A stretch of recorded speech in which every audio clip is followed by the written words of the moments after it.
어디까지 내려갈까요? 코스피 다시 한번 낙폭을 키워나가면서 3.4% 가까운 급락세, 2090선 마저 붕괴가 됐고요. 코스닥은 3%대 급락세에서 진정될 기미 보이지 않습니다. 장중 저가입니다. 자, 이번 한 주 동안 추가 급락 가능성을 감안을 해야 될지 진단을 들어보고요. 개인은 또 6일째 매수가 들어오고 있단 말입니다. 이거는 저가 매수 기회로 생각하는 게 맞는지까지 한번 따져보도록 하겠습니다. SPM 김영진 대표 함께합니다. 안녕하세요. 네, 안녕하십니까. 전문가들 사이에서도 좀 변화가 생긴 것 같아요. 월가 전략가의 인터뷰를 한번 제가 따와봤거든요. 시장 믿음이 그동안 너무 낙관적이었던 것 같다, 이런 말을 했대요. 낙관론도 좀 주춤되는 것 같고요. 나홀로 랠리를 이어갔었던 미국 증시도 있지 않습니까? 일제 하락으로 마감을 했습니다.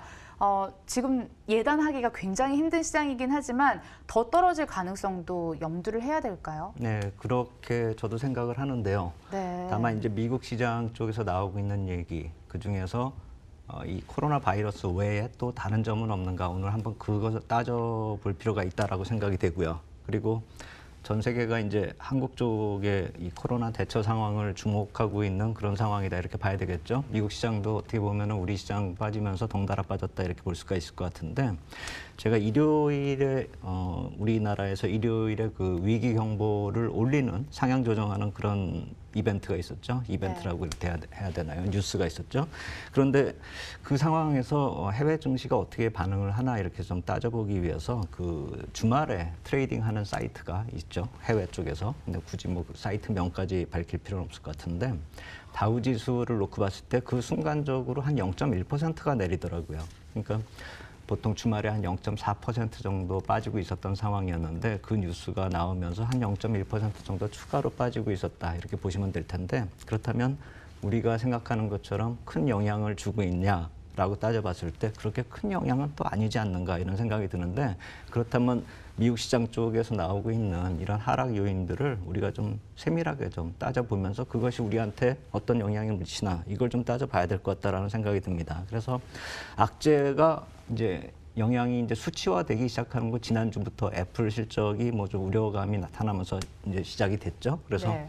애플 같은 경우 뭐 중국 비중이 워낙에 높으니까 생산 같은 경우 한 70%, 매출이 17% 정도 차지한다라고 하니까요. 그러니까 당연히 이쪽 주도주 쪽에 대한 위협으로 부각이 되면서 투자 심리 위축되는 건 당연한 건데, 그 이외에도 S&P 기업 중에서 이제 그러한 해당되는 리스트가 돌기 시작했단 말입니다. 그러면서 주가도 약세를 보이고요. 하니까 바이러스가 어느 정도 영향을 미치는가에 대해서 수치화가 되기 시작했다는 것이죠. 근데 이걸 우리가 몰랐냐 하면은 그건 몰랐던 건 아니죠. 언젠가 나올 상황이고 언젠가 나올 것이라고 우리가 알고는 있었지만, 이렇게 이제 수치화가 되면서 나타나는 건 처음이기 때문에 처음 맞닥뜨린 그런 모습에서 충격을 좀 받기 시작했다, 이렇게 보는 게 맞겠죠. 그래서 저는 그쪽에서 나온 어떤 좀 긍정적인 코멘트는 없는가라고 이렇게 또 따져봤습니다. 앵커님은 또 부정적인 코멘트가 나오고 있는 걸 따져봤는데, 네. 저는 좀 긍정적인 게 또 뭐가 있을까? 희망 주시는 게 더 나으니까요. 그래서 뭐가 있을까, 좀 타당한 거를 좀 꼽아보니까, 크레딧 스위스 증권에서는 이번에 이러한 안 좋은 그런 일이 성장의 소멸이 아니라 연기다. 연기일 뿐이다. 예, 시간이 좀 늦어질 뿐이지 소멸이 된 게 아니다, 이런 식으로 또 주장을 하고 있는데, 뭐 앵커님 말씀하신 것도 맞고 저는 이 말씀도 맞다라고 봅니다. 시간의 차이다, 이렇게 생각이 들고, 그렇기 때문에 우리가 이번 일에 대해서는 좀 시간을, 타이밍을 좀 조절하는 그런 재료를 생각해야 되지 않을까, 이렇게 생각이 되고요. 서플라이 체인 같은 얘기는 계속 나왔었는데, 이거는 바이러스 맨 처음에 나왔을 때부터 나왔었던 얘기거든요. 근데 이게 이제 글로벌 교역 조건까지도 악화시킨다라는 것으로 악영향이 확산이 되고 있다는 점을 생각을 해본다면, 이머징 마켓하고 선진시장 쪽의 디커플링, 그리고 서비스업하고 제조업, 그리고 항공, 또 관광업, 이런 쪽으로 좀 악재가 차별적으로 이렇게 작용이 되고 있다는 점을 우리가 좀 인식할 필요가 있어서, 업종이나 종목별로 우리가 이번에 어떻게 대응해야 될까, 이게 더 중요한 것이 아닐까, 이런 생각이 듭니다.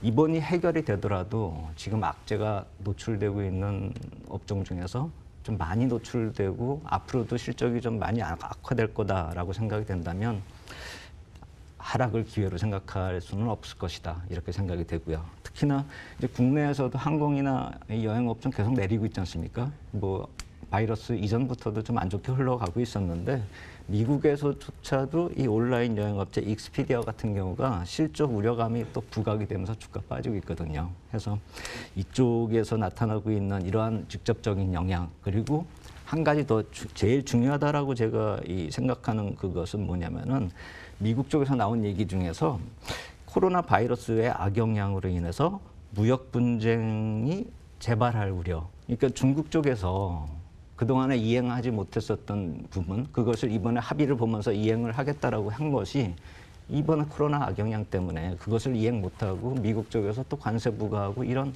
악영향이 반복되는 그런 것이 나타날 가능성에서 거론이 됐는데 제가 이것을 왜 말씀을 드리냐면은 미국 시장 그 주말에 이미 0.4%나 빠지고 있었던 거는 이런 걸 반영하고 있었던 것이 아닌가라는 생각이 들고 금요일 시장에서도 미국 시장 쪽에서는 뭐 반도체가 빠졌네, 뭐가 빠졌네 이런 식으로 분석을 하고 있는데 저는 경기 소비주 쪽을 봤거든요. 근데 이쪽이 중국 비중이 좀 큰 업종이나 업종이고 기업들이 좀 많습니다. 특히나 이 카지노 같은 경우가 급락을 했거든요. 윈 리조트 같은 경우가 마카오에 있기 때문에 지점 같은 게 있기 때문에 4%나 좀 빠지는 모습을 보였거든요.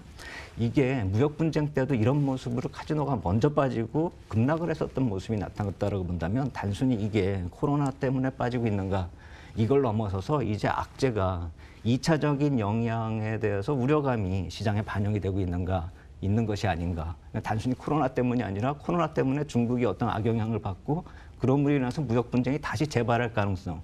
이것까지 앞서 나가면서 지금 반영을 하고 있다는 점도 우리가 놓치면 안 될 것 같습니다. 이게 알고 있는 악재였는데도 시장은 아직 수치로 확인할 준비가 안 돼 있었던 것 같습니다. 그나저나 말씀 들어보니까 악재가 뭐 산 넘어 산인 것 같은데 지금은 미중 무역 분쟁이 잠시 소강 상태에 있지만 만약에 다시 불거진다면 달러 강세에 힘을 실을 가능성이 있거든요. 지금도 안전자산 선호 심리로 1220원대를 위협하고 있는데 앞으로 달러 추이는 어떻게 될까요? 그러게 말입니다. 저도 이게 달러가 좀 약세로 반전이 되면서 빠르면 2월 말 그리고 늦어도 한 3월 후반 쪽에서는 좀 달러가 반전되고 약세로 돌아서면 이머징 마켓 쪽으로 유동성이 들어오지 않을까 저는 그렇게 생각을 했었는데 이번 일로 인해서 모든 게 또 달라지고 있습니다. 그래서 이 달러 인덱스 추이 제가 몇 번을 보여드렸는데 이게 완전히 바뀌어진 그래프를 우리가 찾아볼 수 있습니다. 한번 이 그림을 보시면은 제가 계속 보여드렸던 게 저 추세선 하단 쪽에 이렇게 탁 걸려 있었던 그런 모습을 보면서 제가 저 표현을 대롱대롱 매달려 있고 언젠가 뚫고 내려오지 않느냐 이렇게 표현을 했었는데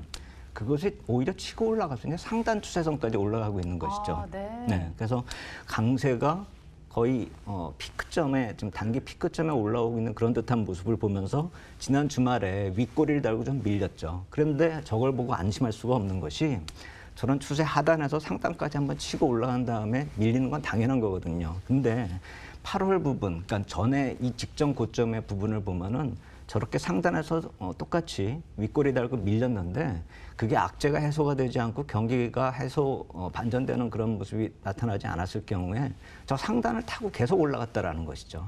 그러니까 이번에 윗꼬리 달고 미끄러졌기 때문에 정점 찍었다 이렇게 볼 게 아니라 저게 상단 타고 계속 움직일 경우에는 이쪽 이머징 마켓 쪽으로 좋은 일이 나타날 수가 없다라는 점을 우리가 좀 생각을 해야 되고 저게 주봉이기 때문에 상단 타고 한 두세 개의 봉이 나타난다라고 한다면 2월 달 지나서 3월 중순까지도 좀 우리가 안 좋을 수 있다라는 점을 좀 생각을 해봐야 될 것 같습니다.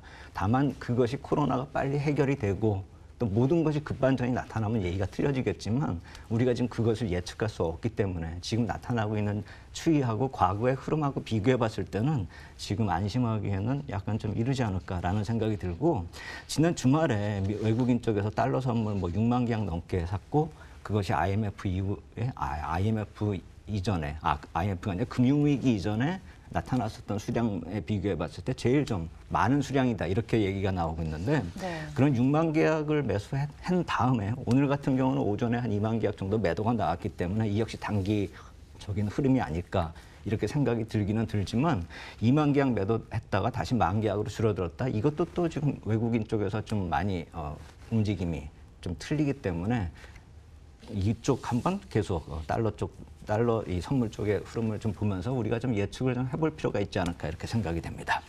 그런가 하면 한국 성장률에도 초점이 맞춰지는 것 같습니다. 작년에 겨우 2%대를 맞춰냈는데 이번에 2%를 지켜낼 수 있을까? 여기에 대해서 초점이 맞춰지고 있단 말이죠. 뭐 성장은 고사하고 어느 정도 피해 수준에서 마무리될지가 더 걱정되는 시점까지 와버렸어요. 이게 중국 의존도 높은 국내 산업들 괜찮을까요? 그러게 말입니다. 그래서 한번 이번에 주가 흐름이 어떻게 나타나고 있는지 좀 따져봤거든요. 근데 수출 쪽으로 가고 있는 그런 업종보다도 지금 내수 업종 쪽이 워낙에 지금 안 좋은 흐름으로 가고 있습니다. 그러니까 정책 기대감이 작용이 된다 하더라도 과연 그것이 내수 쪽으로 효과가 있을까 하는 그 의구심이 시장에서 그대로 반영이 되고 있다. 이렇게 보시는 게 맞을 것 같습니다.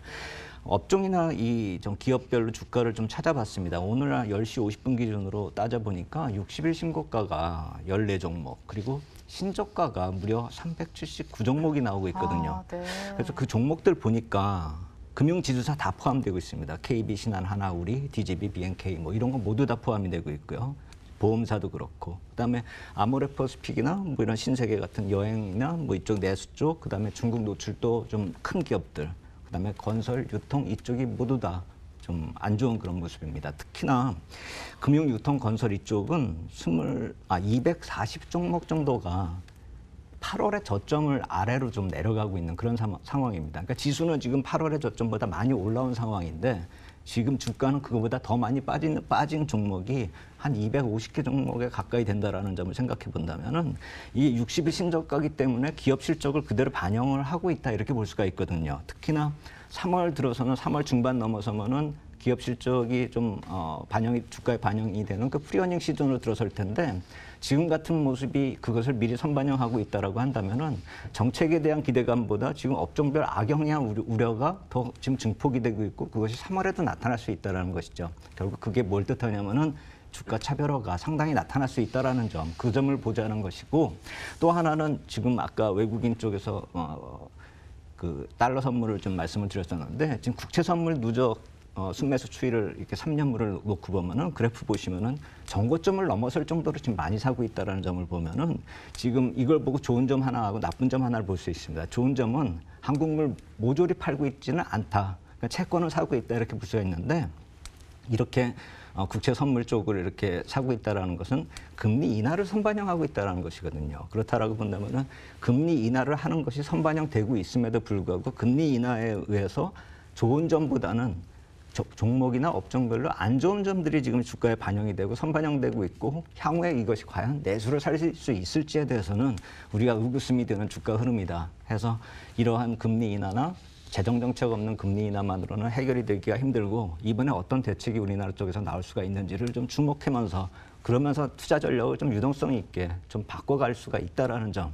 우리가 좀 생각을 해볼 필요가 있어 개인들 보입니다. 투자 전략은 어떻게 짜면 좋을까요? 지금 아까도 말씀을 드렸듯이 불확실성이 붕괴가 됐는데 부각이 되고 있는데 이 전개 방향이 지금 불투명하다라는 것이죠. 그렇기 때문에 우리가 한 발짝 앞서가는 것보단 반 발짝 좀 뒤쳐져서 흐름을 좀 파악하면서 대응책을 꾸미는 게 오히려 낫지 않을까 이렇게 생각이 됩니다. 네, 추경 매수하고 있는 모습 나타나고 있는데 이 매수 강도나 속도 조절에는 조절이 필요해 보인다라는 말씀까지 들어봤습니다. SPM의 김영진 대표와 함께했고요. 계속 저점을 깨나가고 있는 시장의 모습도 보여집니다. 전체적으로 안정화되길 기원해 보도록 하겠습니다. 끝까지 함께해 주신 여러분 고맙습니다.